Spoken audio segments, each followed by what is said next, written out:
First ನಮ್ಮ ರಾಜ್ಯಕ್ಕೆ ಕೊಡಗಿನಿಂದ 2 ಆಡಳಿತ ಪಕ್ಷದ ಕಾಂಗ್ರೆಸ್ ಶಾಸಕರನ್ನ ಕೊಟ್ಟಿದ್ದೀರಿ. ಕೊಡಗಿನ ಮಹಾಜನತೆಗೆ ಫಸ್ಟ್ ಒಂದು ಸಾಷ್ಟಾಂಗ ನಮಸ್ಕಾರಗಳನ್ನ, ವಂದನೆಗಳನ್ನ, ಕೃತಜ್ಞತೆಗಳನ್ನ ಅರ್ಪಿಸಲಿಕ್ಕೆ ಪ್ರಯತ್ನ ಮಾಡ್ತಾ ಇದ್ದೀನಿ. ಭಗವಾನ್. ಎರಡನೇದು, ಇವತ್ತು ಬಂದ ಉದ್ದೇಶ ಹಿಂದೆ ನಮ್ಮ ನೀರು ನಮ್ಮ ಹಕ್ಕು ಅಂತೇಳಿ ಕಾವೇರಿಯಲ್ಲಿ ಪೂಜೆ ಮಾಡಿ, ಈ ಜಾಗಕ್ಕೆ ಬಂದು ಪೂಜೆ ಮಾಡಿ ಮೇಕೆದಾಟು ಪಾದಯಾತ್ರೆ ಮಾಡಿದೆ. ನಾನು, ನಮ್ಮ ಪಕ್ಷ, ನಾನು, ಸಿದ್ದರಾಮಯ್ಯನವರೆಲ್ಲ ಸೇರಿ ನಾವೆಲ್ಲ ಮಾಡಿದ್ವು. ನೀವೆಲ್ಲ ಹೆಚ್ಚಿಗೆ ಬಂದು ಪ್ರೋತ್ಸಾಹವನ್ನೆಲ್ಲ ಕೊಟ್ಟಿದ್ರಿ. ಫಲ ನೀವೆಲ್ಲ ರಾಜ್ಯದ ಜನತೆ ಗೌರವನ ಕೊಟ್ಟರು. ಕಾವೇರಿ 5ನೇ ಸ್ಟೇಜ್ ಕೂಡ ಇವತ್ತು ಕಾರ್ಯರೂಪಕ್ಕೆ ಬಂದಿದೆ. ನಾಳೆ ವಿಶ್ವ ಜಲ ದಿನ. ಕಾವೇರಿ ತಾಯಿಗೆ ನಮನಗಳನ್ನು ಅರ್ಪಿಸಬೇಕು. ಇನ್ನು ಮೇಲೆ ಕಾವೇರಿ ಪೂಜೆ ಮಾಡ್ತೀನಿ ಅಂತೇಳಿ KRS ಅಲ್ಲಿ ನಾನು ಆಶ್ವಾಸನೆಯನ್ನು ಕೂಡ ಕೊಟ್ಟಿದ್ದೇನೆ. ಅದು ಕೂಡ ಈಗಾಗಲೇ ಸಿದ್ಧತೆ ಎಲ್ಲ ಆಗ್ತಾ ಇದೆ. ಈ ವಿಶ್ವ ಜಲ ಅಂಗವಾಗಿ ನಾಳೆ ಬೆಳಗ್ಗೆ ವಿಶ್ವ ಜಲ ದಿನ, ಅದು ನಾಳೆ ಬೆಳಗ್ಗೆ ಇರೋದ್ರಿಂದ ನಾಳೆ ಬೆಳಗ್ಗೆ ನಾನು ತಮಿಳುನಾಡಿಗೆ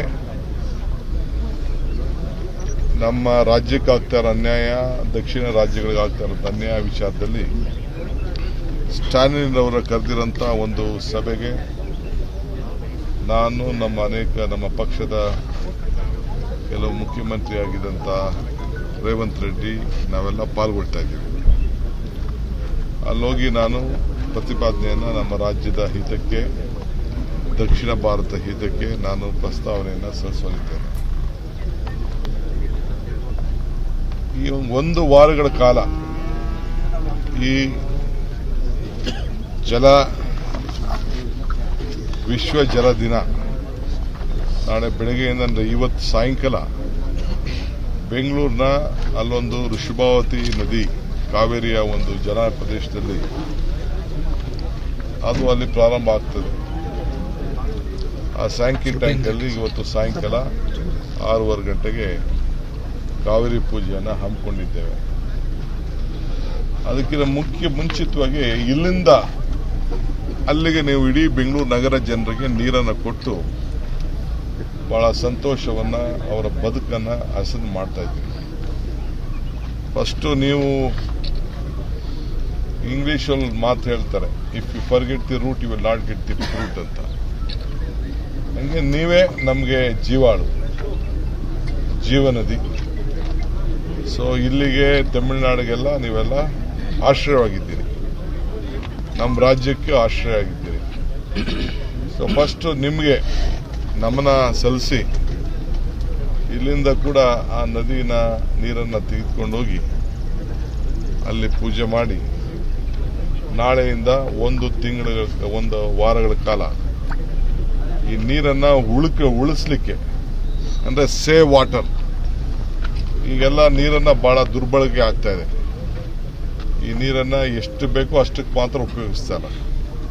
ಇದು ಬೆಂಗಳೂರಿನವ್ರು ಮಾತ್ರ ಇದನ್ನು ಮಾತಾಡ್ತಾ ಇಲ್ಲ, ಇಡೀ ರಾಜ್ಯದ ಎಲ್ಲ ಜನತೆಗೂ ಕೂಡ ನಾನು ಮನವಿ ಮಾಡ್ಕೊಳ್ತೇನೆ, ಒಂದು ಪ್ರತಿಜ್ಞೆಯನ್ನು ತಾವೆಲ್ಲ ಮಾಡಬೇಕು. ನಾನು ನೀರನ್ನು ಉಳಿಸ್ತೇನೆ, ನಾನು ನೀರನ್ನು ವೇಸ್ಟಾಗಿ ದುರ್ಬಳಕೆ ಮಾಡ್ಕೊಳ್ಳೋದಿಲ್ಲ, ಏನು ತೆಗಬೇಕೋ ಅಷ್ಟಕ್ಕೆ ಮಾತ್ರ ನಾನು ನೀರನ್ನು ಉಳಿಸ್ಕೊಳ್ತೇನೆ ಅಂತ ಹೇಳಿ ಒಂದು ಪ್ರತಿಜ್ಞೆ ಕೂಡ ಮಾಡೋಂಥ ಒಂದು ಅವಕಾಶನ ನೀವೇ ಸೆಲ್ಫಾಗೆ ಯಾರು ಬೇಕಾದ್ರೂ ಆನ್ಲೈನಲ್ಲಿ ಪ್ರತಿಜ್ಞೆ ಮಾಡ್ಕೊಳ್ಬೋದು. ಪ್ರತಿಜ್ಞೆ ಮಾಡಿ ಅದನ್ನೆಲ್ಲ ದಾಖಲೆಗೆ ನಮ್ಮ ಸೋಷಿಯಲ್ ಮೀಡಿಯಾದಲ್ಲಿ ಪೋಸ್ಟ್ ಮಾಡ್ಬೋದು. ಎಲ್ಲ ಪಾರ್ಟಿಯವ್ರಿಗೂ ಕೇಳ್ತಾ ಇದ್ದೀನಿ, ಎಲ್ಲ ಪಕ್ಷದವ್ರಿಗೂ ಕೇಳ್ತಾ ಇದ್ದೀನಿ, ಎಲ್ಲ ನಾಗರಿಕರಿಗೆಲ್ಲ ಕೇಳ್ತಾ ಇದ್ದೀನಿ. ಇದು ರಾಜಕೀಯ ಅಲ್ಲ, ನಮ್ಮ ಬದುಕನ್ನು ಹಸನು ಮಾಡಿಕೊಳ್ಳಿಕ್ಕೆ